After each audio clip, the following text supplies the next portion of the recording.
This is number 10. Here he goes. Junior. Oh, no! It takes out Earnhardt and Jimmy Johnson. Anytime that you take out Jimmy Johnson and Dale Earnhardt Jr. at the same time, that's got to qualify as a bonehead move. Not going to be a popular win for the 25. It clearly was going to be a three-man battle. Dale Earnhardt Jr., Jimmy Johnson, and Brian Vickers. Any one of those three drivers can win the race. And I think Vickers' intention the whole time was to go with his teammate. Brian was doing everything he could to help Jimmy, who was a teammate and a friend. I made my move.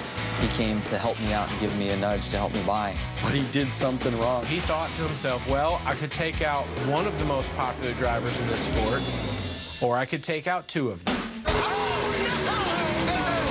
Bad judgment. That's all it was. And he just misjudged by that half an inch.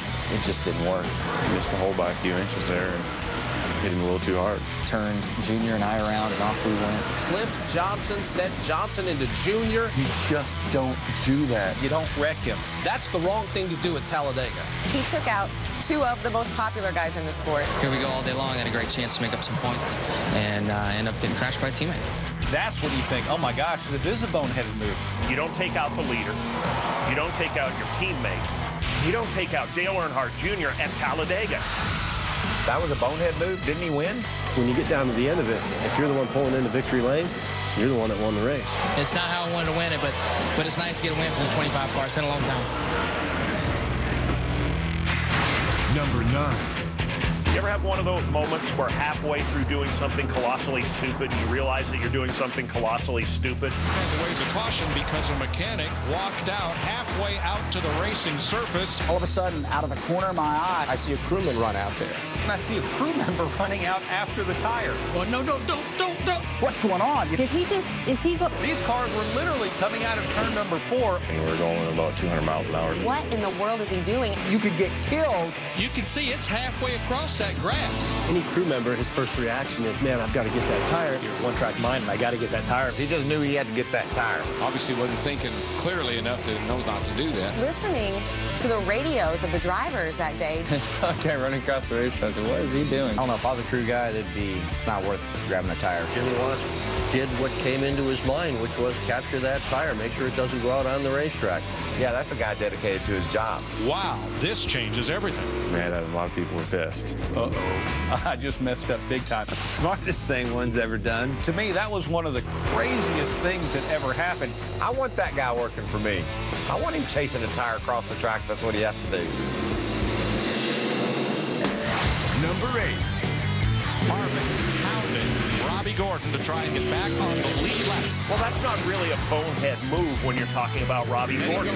Let him go right here. That's just Robbie Gordon. Robbie Gordon is worried about a lap car, and he lets Tony Stewart take the lead. You know, Robbie, this is the perfect scenario for him. Robbie's bonehead move is he's a racer.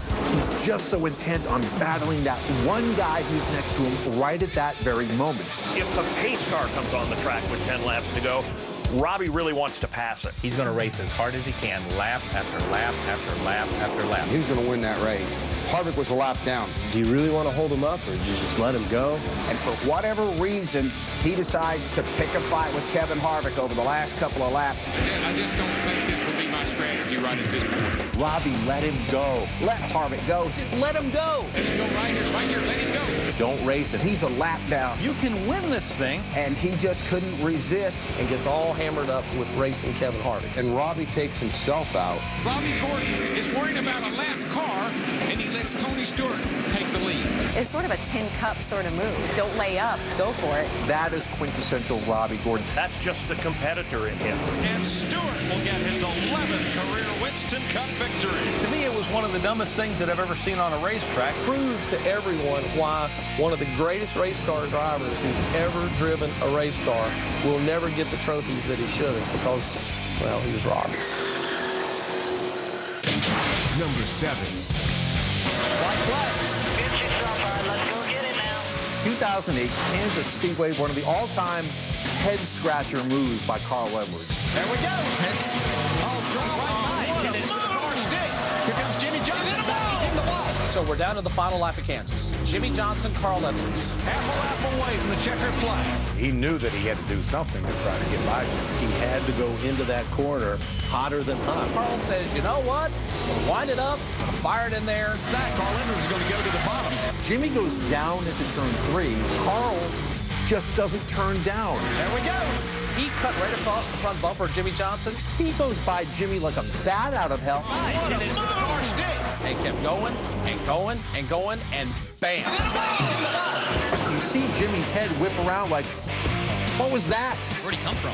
He did that on purpose. It was like a video game. Played a lot of video games where you can just run it in the wall and hold it wide open. It's going to bounce off the wall and win. That's what I did, but it didn't work out quite the same as a video game. I don't know why it didn't work in real life. It does not work in real life. And then reality sinks in. Jimmy just slowed down, let him go by, hit the wall, and beat him back to the line. And Johnson will take the win. How good is that? I saw the slide job coming and dodged it and got it one. The fact that he tried it in the car, That's my kind of race car driving. Definitely a top 5 bonsai move. This is number 6.